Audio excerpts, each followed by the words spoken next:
ॐ अथ श्रीरुद्रचमकं प्रारम्भः। हरिः ॐ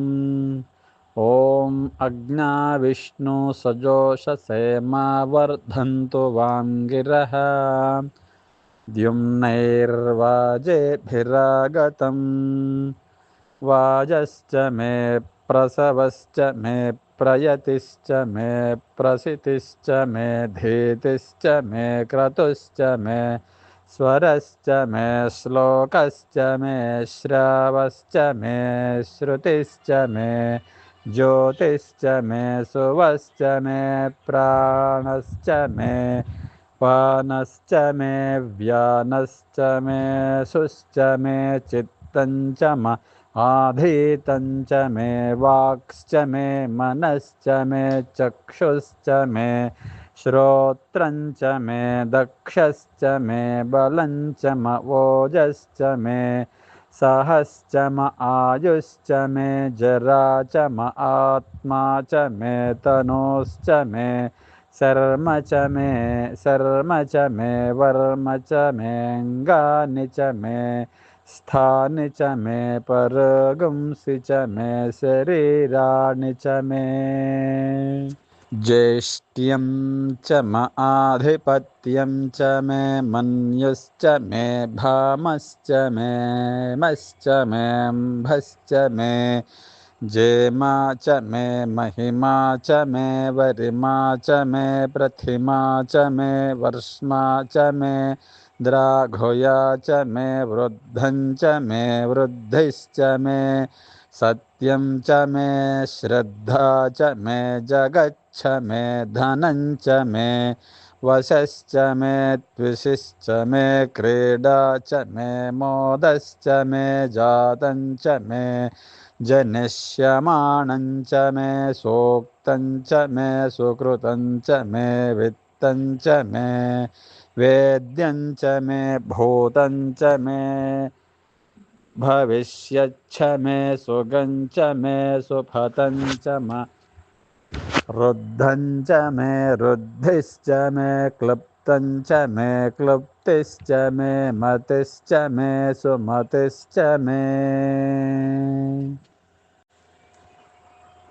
सञ्च मे मयश्च मे प्रियं च मे नुकामश्च मे कामश्च मे सौमनसश्च मे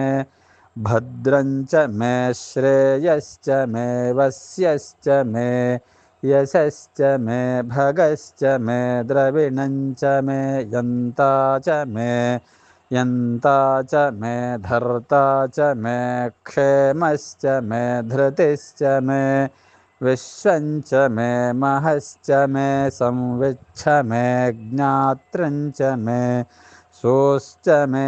प्रसोश्च मे शिरञ्च मे लयश्च मरुतं च मे अमृतं च मे यक्ष्मं च मे नामयच्छ मे जीवातुश्च मे दीर्घायुत्वं च मे नमित्रं च मे अभयं च मे सुगं च मे शयनं च मे सोषा च मे सुदिनं च मे ऊर्ग च मे सोनृता च मे पयश्च मे रसश्च मे घृतं च मे मधु च मे सग्धिश्च मे सपीतिश्च मे कृशिश्च मे वृष्टिश्च मे जैत्रं च औद्भिद्यं च मे रयिश्च मे रायश्च मे पुष्टं च मे पुष्टिश्च मे विभु च मे प्रभु च मे बहु च मे भूयश्च मे पूर्णं च मे पूर्णतरं च मे क्षितिश्च मे कोयवाश्च मे अन्नं च मे क्षुश्च मे व्रीहयश्च मे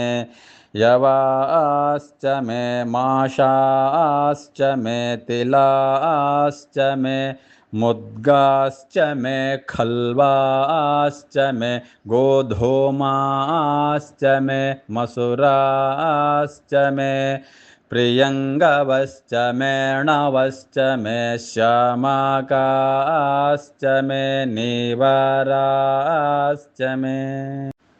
अस्मा च मे मृत्तिका च मे गिरयश्च मे पर्वताश्च मे सिकताश्च मे वनस्पतयश्च मे हिरण्यञ्च मे यश्च मे शेषञ्च मे द्रपुश्च मे श्यामञ्च मे लोहञ्च मेऽग्निश्च म आपश्च मे विरुधश्च म ओषधयश्च मे कृष्टपच्यञ्च मे कृष्टपच्यञ्च मे ग्राम्याश्च मे पशव आरण्याश्च यज्ञेन कल्पन्तां वित्तञ्च मे वित्तिश्च मे भूतञ्च मे भूतिश्च मे वसु च मे वसतिश्च मे कर्म च मे शक्तिश्च मेऽर्थश्च म येमश्च म इतिश्च मे गतिश्च मे अग्निश्च म इन्द्रश्च मे सोमश्च म इन्द्रश्च मे सविता च म इन्द्रश्च मे सरस्वती च म इन्द्रश्च मे पूषा च म इन्द्रश्च मे बृहस्पतिश्च म इन्द्रश्च मे मित्रश्च म इन्द्रश्च मे वरुणश्च म इन्द्रश्च मे त्वष्टा च म इन्द्रश्च मे धाता च म इन्द्रश्च मे विष्णुश्च म इन्द्रश्च मे अश्विनौ च म इन्द्रश्च मे मरुतश्च म इन्द्रश्च मे विश्वे च मे देवा इन्द्रश्च मे पृथिवी च म इन्द्रश्च मे अन्तरिक्षञ्च म इन्द्रश्च मे द्यौश्च म इन्द्रश्च मे दिशश्च म इन्द्रश्च मे मूर्धा च म इन्द्रश्च मे प्रजापतिश्च म इन्द्रश्च मे अगुंसुश्च मे रश्मिश्च मे दाभ्यश्च मे धिपतिश्च म उपागुंसुश्च मे अन्तर्यामश्च म ऐन्द्रवायवश्च मे मैत्रवरुणश्च म आश्विनश्च मे प्रतिप्रस्थानश्च मे शुक्रश्च मे मन्थी च म आग्रयणश्च मे वैश्वदेवश्च मे ध्रुवश्च मे वैश्वानरश्च मरुतुग्रहाश्च मे तिग्राह्याश्च म ऐन्द्राग्न्यश्च मे वैश्वदेवश्च मे मरुत्वतीयाश्च मे माहेन्द्रश्च म आदित्यश्च मे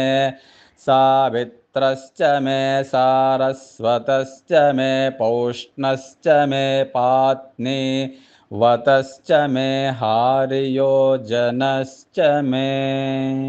इद्मश्च मे बर्हिश्च मे वेदिश्च मे धिष्णियाश्च मे सृचश्च मे चमसाश्च मे ग्रावाणश्च मे स्वरवश्च म उपरवाश्च मे धिषवणे च मे द्रोणकलशश्च मे वायव्यानि च मे पूतभृच्छ म आधवनीयश्च म आग्नेध्रञ्च मे हविर्धानं च मे गृहाश्च मे सदश्च मे पुरोडाशाश्च मे पचताश्च मे ववृधश्च मे स्वगाकारश्च मे अग्निश्च मे घर्मश्च मे अर्कश्च मे सूर्यश्च मे प्राणश्च मे अश्वमेधश्च मे पृथिवी च मे अदितिश्च मे दितिश्च मे द्यौश्च मे शक्वरेरग्जलयो दिशश्च मे यज्ञेन कल्पन्तामृक्श्च मे साम च मे स्तोमश्च मे यजुश्च मे दीक्षा च मे तपश्च मरुतुश्च मे व्रतं च मे अहोरात्रयोर्वृष्ट्या बृहद्रथन्तरे च मे यज्ञेन कल्पेताम् गर्भाश्च मे वत्साश्च मे त्र्यविश्च मे त्र्यवी च मे दित्यवाट्च मे दित्यौहि च मे पञ्चाविश्च मे पञ्चावी च मे त्रिवत्सश्च मे त्रिवत्सा च मे तुर्यवाट् च मे तुर्यौहि च मे पष्ठवाट् च मे पष्टौहि च म उक्षा च मे वशा च मरुषभश्च मे वेहच्छ मे नड्वाञ्च मे धेनुश्च म आयुर्यज्ञेन कल्पतां प्राणो यज्ञेन कल्पतामपानो यज्ञेन कल्पतां व्यानो यज्ञेन कल्पतां चक्षुर्यज्ञेन कल्पता श्रोत्रं यज्ञेन कल्पतां मनो यज्ञेन कल्पतां वाग्यज्ञेन कल्पतामात्मा यज्ञेन कल्पतां यज्ञो यज्ञेन कल्पताम् ॐ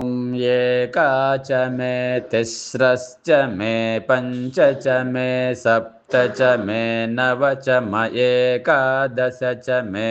त्रयोदश च मे पञ्चदश च मे सप्तदश च मे नवदश च म एकविंशतिश्च मे त्रयोविंशतिश्च मे पञ्चविंशतिश्च मे सप्तविंशतिश्च मे नवविंशतिश्च म एकत्रिंशच्च मे त्रयस्त्रिंशच्च मे चतस्रश्च मे अष्टौ च मे द्वादश च मे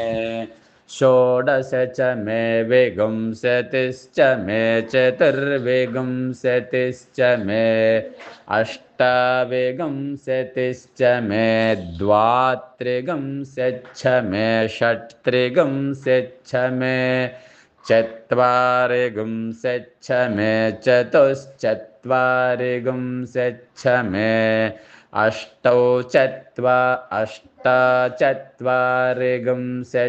मे वाजश्च प्रसवश्चापिजश्च क्रतुश्च सुवश्च मूर्धा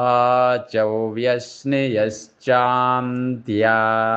यनश्चान्त्यश्च भौवनश्च भुवनश्चाधिपतिश्च यदा देवहोर्मनुर्यज्ञनेर्बृहस्पतिरुत्थामदानिशगंसिषद्विश्वे देवा सोक्तवाचः पृथिवी मातर्मामाहिगंसेर्मधुमनिष्ये मधुजनिष्ये मधुवक्ष्यामि मधुवदिष्यामि मधुमतीं देवेभ्यो वाचमुद्यासगं शुश्रूषेण्यां मनुष्येभ्यस्तं मा देवा अवन्तु शोभायै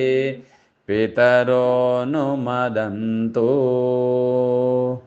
ॐ शान्तिः शान्तिः शान्तिः इति चमकं सम्पूर्णम् ॐ सर्वे भवन्तु सुखिनः सर्वे सन्तु निरामयाः सर्वे भद्राणि पश्यन्तु मा कश्चित् दुःखभाग् भवेत् ॐ शान्तिः शान्तिः शान्तिः हरिः ॐ श्रीगुरुभ्यो नमः हरिः ॐ स्वस्ति हरि ओम्।